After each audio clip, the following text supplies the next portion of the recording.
Bueno, vamos a tener ahora una palabra que yo creo que es muy, muy relevante por toda la experiencia, todos esos años en el poder, la convertibilidad y la inflación de hoy, 7,7, y queremos escucharlo. Domingo Cavallo. Cavallo, ¿cómo le va? Buenos días, muchas gracias por hablar con Radio Mitra. Aquí Miguel Buñez y Adriana Verón lo estamos saludando. ¿Cómo le va, Domingo? Muy bien, muchas gracias por invitarme. Aunque no salgo nunca por radio, lo estoy haciendo una excepción No, lo por el sé. respeto que tengo por usted, Miguel. Bueno, lo sé y se lo agradezco mucho se lo retribuyo, por supuesto, Domingo. Bueno, a ver, ¿cómo ve las cosas? 7,7, ¿cómo sigue esto? ¿Qué mirada económica, política tiene usted con toda su experiencia? Bueno, este gobierno no puede implementar un plan de estabilización porque solo cuando la economía está organizada sobre la base de mercados libres para todo lo que sea actividad privada y con el Estado circunscripto a lo que son sus funciones esenciales y con un presupuesto equilibrado y bien asignadas las prioridades. Cuando la economía está organizada como ha quedado después del 2002 en adelante y sobre todo en la última década, es muy difícil estabilizar la economía.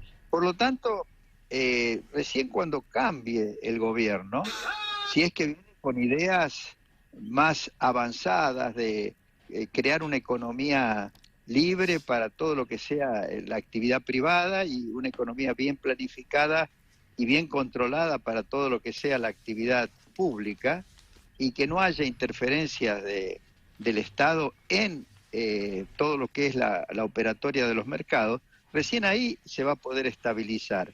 Lo que este gobierno puede hacer es tratar de evitar que terminemos en una explosión inflacionaria. Es lo único a lo que puede aspirar Massa a esta altura y con escasísima,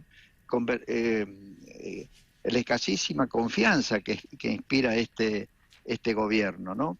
Por eso, cuando Massa dijo que iba a bajar la inflación a 3 y algo, yo dije, bueno, se está equivocando de cabo a rabo. Lo mejor a lo que puede aspirar de aquí a fin de año, si es que no siguen cometiendo los errores que cometieron en el pasado, es a una inflación no menor al 6% mensual. Ahora, este mes ha sido del 7,7% mensual. Eso no quiere decir que inexorablemente va a tener que estar en ese orden de magnitud, porque hoy justamente hay un artículo en La Nación de Juan Carlos de Pablo Sí. que señala que hay un efecto de estacionalidad. Por supuesto, eso no significa que estamos en una inflación del 6%, posiblemente estemos en una inflación mensual del 7%, con lo cual hacia fin de año la inflación anual va a ser posiblemente arriba del 120%. Pero lo que sería importante, en mi opinión, que podría sí hacer este gobierno y que facilitaría la transición hacia políticas económicas más razonables, hacia una mejor organización de la economía, es simplificar el funcionamiento del sistema cambiario.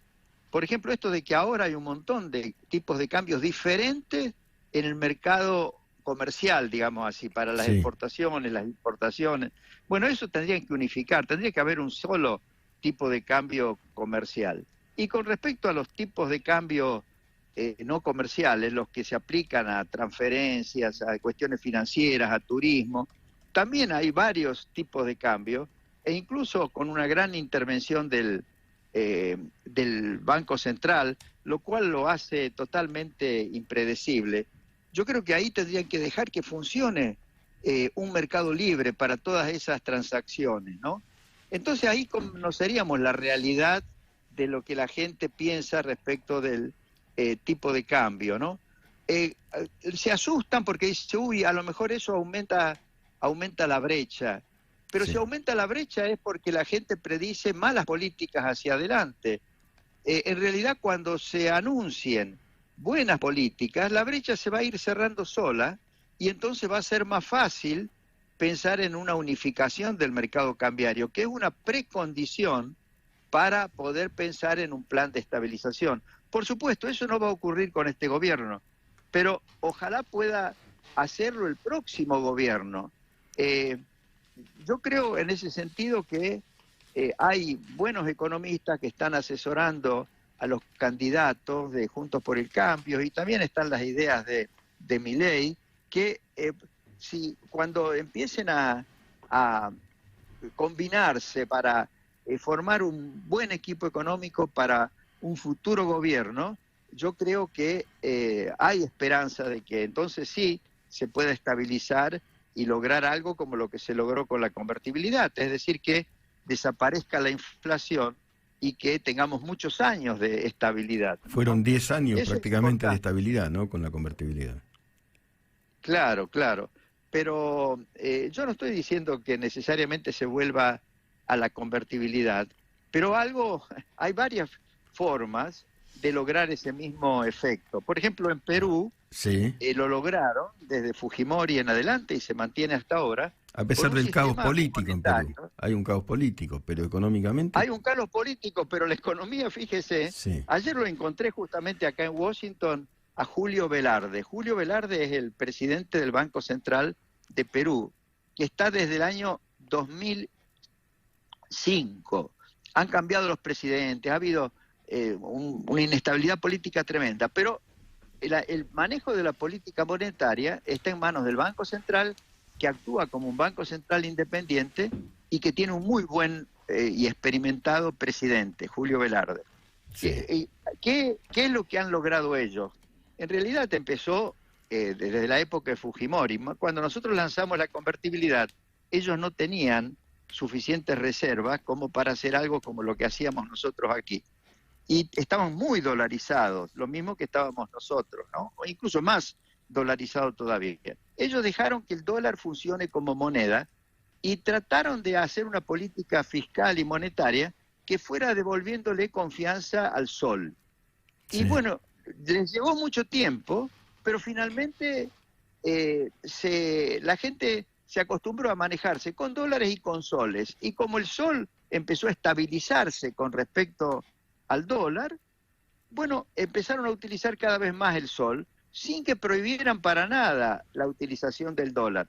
Y ahora, por ejemplo, es una economía que sigue siendo bimonetaria, pero el 30% de las transacciones se hacen en dólares y el 70% se hacen en soles, pese a la inestabilidad política que hay. Y la inflación es muy baja, es muy baja. Ahora, hay distintas formas. También podría funcionar una dolarización total, como proponen algunos, pero yo creo que no se puede de antemano decir, vamos a la dolarización total. Yo creo que depende mucho de las circunstancias que se vayan a dar luego de que el nuevo gobierno anuncie las reglas de juego generales de la economía e inspire confianza, ¿no? Yo creo que hay chances de que se pueda estabilizar bien. Por supuesto, también se podría intentar una nueva convertibilidad. Incluso hay algunos que proponen que la moneda sea convertible en reales o en alguna otra moneda latinoamericana. Pero todo eso se puede hacer sin prohibir la utilización del dólar, porque la gente confía en el dólar por el momento para preservar sus ahorros. Entonces hay que conseguir que los dólares que la gente compra y atesora sirvan para el financiamiento de actividades en Argentina. Hay que permitir la intermediación financiera en dólares, pero eso solo se puede conseguir y hacer cuando se puede inspirar confianza, porque hoy día, si a la gente le dicen, miren, los dólares que usted compre, deposítenlos en los bancos, mucha gente se asusta y directamente no los deposita. Entonces esos dólares que la gente compra es como una especie de fuga de capitales, ¿no? Domingo, En fin, usted como... todo esto es lo que hay que pensarlo bien, como dice el título del programa de ustedes. Sí, pensando bien. Y de las ideas de Milei, ¿usted se siente cerca, distante, tiene diferencias, matices? ¿Cómo observa? Es un personaje Bueno, emergente, a ver. yo coincido con Milei respecto de la importancia que él le da a la libertad. En particular, él habla de la libertad económica. En Sí, muchos otros aspectos, yo creo que también él piensa con ideas libres, pero donde las explicita más o menos bien es en temas económicos. Ahora, con respecto a los instrumentos para manejar la economía, en eso yo no estoy de acuerdo en que se discutan por radio, ni tampoco se pueden anticipar. Va a depender mucho de las circunstancias, ¿no? Yo creo que el valor que tiene la presencia de Milei en la política argentina, en mi opinión, es porque revaloriza la libertad económica. Ha llevado a que, por ejemplo, Juntos por el Cambio tenga que incorporar a liberales como López Murphy, o como, sí, también aparentemente lo quieren incorporar a Espert, y hay cosas interesantes. Hay radicales que normalmente eran más bien intervencionistas, sí. etcétera, pero que también predican la libertad económica, como el caso de Martín Tetaz, por ejemplo. Eso es algo muy, muy bueno, ¿no? Yo creo que la presencia de Milei ha ayudado a que Juntos por el Cambio no se vuelque demasiado hacia el intervencionismo económico y piense más bien en cómo organizar la vida económica con mayores grados de libertad, sobre todo para todo lo que sea iniciativa privada y para atraer la inversión privada, para que puedan funcionar los mercados en forma libre, para que no deba el gobierno intervenir con controles de precio, controles de cambio y todos esos controles que lo único que hacen es aplacar el espíritu de empresa y evitar que haya inversiones y creatividad. La economía progresa cuando se aprovecha la creatividad del sector privado, de los emprendedores, de los jóvenes que quieren crear nuevas empresas. Resulta que todo eso está hoy, digamos, como Obturado, complicado, aprisionado, aprisionado. obstaculizado por las intervenciones del gobierno de manera totalmente eh, inviable desde el punto de vista de la realidad, ¿no? Cuando usted habló con Menem y dijo, bueno, ¿cómo fue esa génesis? Me interesa porque, bueno, ahora hay otro tipo de liderazgo político y no sé si se pudiera plantear algo semejante, pero un poquito de cómo fue esa historia, ¿no? ¿Cómo lo fundamentó? Bueno, yo tuve la suerte, primero de que había sido admitido en el bloque justicialista sin ser peronista. Sí. Me invitaron como independiente. Incluso la razón por la cual yo acepté cuando me ofreció José Manuel de la Sota es porque había estado en Italia en una reunión en la que después que yo expuse mis ideas, era una reunión de políticos italianos con economistas y políticos latinoamericanos.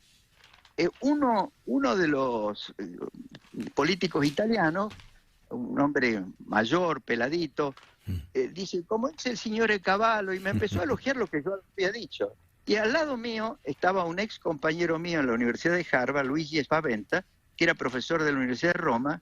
Y yo le digo, ¿quién es? Me dice, es el ministro de Relaciones en la sombra del Partido Comunista Italiano. Ah, y yo le digo, Qué curioso. el Partido Comunista Italiano coincide con mis recomendaciones. Y él me dice, yo soy diputado invitado por los comunistas a la Cámara de Diputados. Le digo, ¿y cómo? ¿Con tu ideología?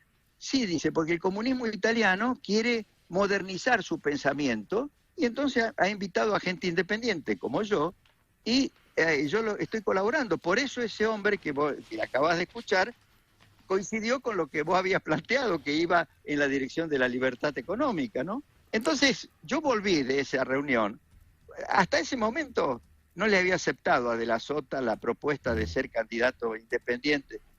Decidí aceptarla, porque yo dije, si estos lograron modernizar el pensamiento del Partido Comunista Italiano, que se estaba separando obviamente del Partido Comunista Soviético. ¿Por qué no voy a poder yo influir en el pensamiento del peronismo? Y eso es lo que pasó. Cuando ganó Menem la interna, yo no me había metido en la interna porque yo no era peronista, estaba de la Sota como candidato a vicepresidente de Cafiero, Sí. Y Menem me llamó para que colaborara con él. Y yo, por supuesto, estuve dispuesto a colaborar. Y lo acompañé, fui el único que lo acompañó, junto con el embajador Mario Cámpora, todas las reuniones que tuvo él con líderes europeos en un viaje que organizó Europa. Y él le hacía preguntas a los líderes europeos, españoles, franceses, alemanes, italianos. Y lo que le contestaban los líderes era muy inteligente, o sea, todos le decían, justamente hay que avanzar hacia una economía libre para el sector privado, hacia un gobierno, un sector público bien planeado, y Menem absorbía todos esos conocimientos. Además estábamos viviendo un momento muy especial, que era los prolegómenos de la caída del muro de Berlín, y ya se preveía que muchos países que antes estaban en la esfera socialista se iban a transformar en economías de mercado. Eso ya los líderes europeos lo percibían y eso le transmitían a Menem. Entonces Menem en esas reuniones advirtió que había una coincidencia entre lo que yo le había venido diciendo y lo que pregonaban los líderes europeos de distintas tendencias, porque por ejemplo en España él habló con Manolo Fraga Iribarne, habló con Felipe González, habló con Adolfo Suárez, que acababa de entregarle el gobierno a Felipe González, y todos más o menos le decían lo mismo. Entonces, eso ayudó a que Menem pensara mucho sobre lo que iba a hacer cuando fuera gobierno. Y a mí me consta que él prestaba atención al discurso de Angelós en la campaña y también prestaba atención al discurso de Alzogaray, Claro. que era con los que competía. Ahora, Él no se comprometía con determinadas políticas económicas. Él decía, yo voy a estabilizar, yo voy a resolver los problemas. La gente en general, el establishment no les creía, pero yo a veces a la gente del establishment les explicaba que, en mi opinión, Menem iba a aplicar buenas políticas y precisamente porque él tenía ya las ideas claves de que había que reformar el Estado, había que desregular, todo eso, privatizar, es que cuando aceptó ser presidente, negoció con Alfonsín que el Congreso, que todavía estaba integrado mayoritariamente por los radicales, le aprobara la ley de reforma del Estado y de emergencia económica. Esas dos leyes fueron claves para hacer muchas de las transformaciones que se hicieron. Yo creo que ahora... sí, eso. Ahora ¿Cómo lo ves? Porque de domingo ahora está Cristina y Alberto y es otra mirada, ¿no? No creo que tengan la permeabilidad del comunismo italiano entonces, ¿no?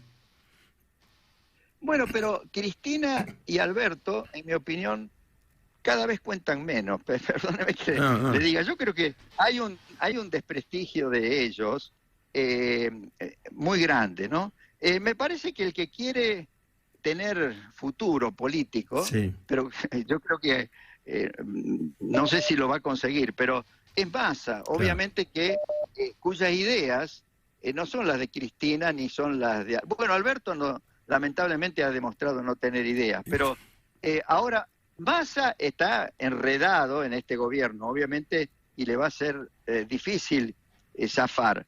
Pero yo creo que hay peronistas importantes, quizás por el momento no aparecen teniendo gran apoyo a nivel nacional, pero que son gente muy bien predispuesta al diálogo y a colaborar para una buena organización de la economía.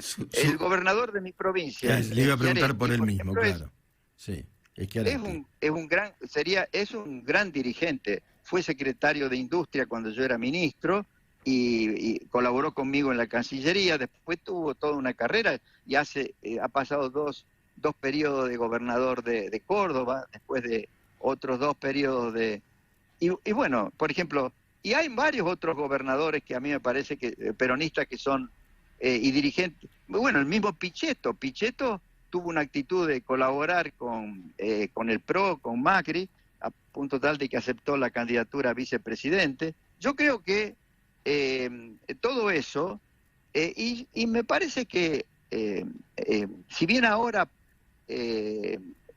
Milei aparece como enfrentado a toda la clase política, yo creo que él lo que busca es de predicar con sus ideas. Yo creo que si él ve que un futuro gobierno, por lo menos parte de las ideas de la libertad que él predica, empiezan a aparecer en los programas económicos, a mí me parece que va a estar dispuesto a apoyar, ¿no? Entonces, obviamente la solución de los problemas económicos pasa previamente por una solución política, es decir, por un gobierno que esté convencido como para hacer las cosas bien e inspire confianza para que la gente le crea, que es lo que logró Menem, a pesar de que había mucha gente, sobre todo del establishment, que decía, no, si gana Menem va a ser un desastre, se va a ir. Yo me voy a ir de la Argentina, decían algunos. Sí, me acuerdo. Bueno, Menem demostró tener un liderazgo, además un montón de gente que antes lo había votado por Cafiero dentro del peronismo. Sí. Apenas ganó Menem, todos fueron a ofrecerle ayuda. ¿Usted ve una cierta analogía en algún punto entre Milei y aquel Menem? Sí, pero no creo que Milei, sinceramente no creo que ahora él vaya a llegar a ser candidato. No pareciera. Pero va a tener un bloque importante y que no hay que pensar en que ese bloque, digamos, es inútil para una buena política económica. Yo creo que puede ayudar si hay un gobierno de Juntos por el Cambio. Ahora, con respecto al tema del gobierno de Juntos por el Cambio... Sí, ¿y cómo ve a Larreta y Macri y Bullrich y toda esa historia de la oposición? Bueno, yo creo que es importante que se reduzca el grado de internismo dentro de Juntos por el Cambio. Le digo mi experiencia en el gobierno de la Rúa. El gobierno de la Rúa era un gobierno de la alianza, obviamente con predominio del radicalismo. Sí. De la Rúa, en mi opinión, tenía las ideas correctas y quería hacer las cosas muy bien y tenía muy buenas intenciones. Pero ¿qué ocurre? Dentro del partido de él, comenzando por la señora Carrió, que estuvo permanentemente abogando por una desestabilización financiera, lo atacaba al Banco de Galicia, hacía cosas realmente muy negativas para el gobierno de la Rúa.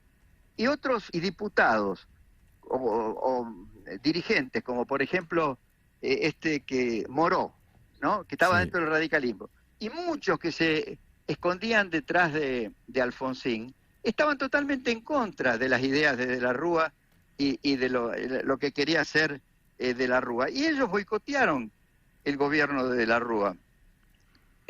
Muchos dicen que lo boicoteó Chacho Álvarez porque renunció. Sí. Esa fue una prudente decisión de Chacho Álvarez, es cierto. Pero yo veía que más que la gente seguidores de Chacho Álvarez y de Graciela Fernández Mejía, más que ellos, lo boicoteaban dentro del mismo partido radical, ¿no? Y entonces, obviamente que así no se puede gobernar. Si hay mucho internismo dentro del propio gobierno, ¿no? Hace muy difícil convencer a los demás de que el gobierno va a implementar buenas políticas, ¿no? Por eso yo creo que Juntos por el Cambio tiene que evitar el excesivo internismo. Por supuesto, antes de una elección va a haber, digamos, alternativas y va a haber un cierto grado de internismo, pero una vez que resuelvan quién es el candidato o la candidata, yo creo que es muy importante que se unan y que se preparen para gobernar de manera unida y con ideas coincidentes y con un rumbo bien definido de antemano, ¿no? A mí me da optimismo ver cómo están trabajando los economistas que están cerca de los distintos candidatos.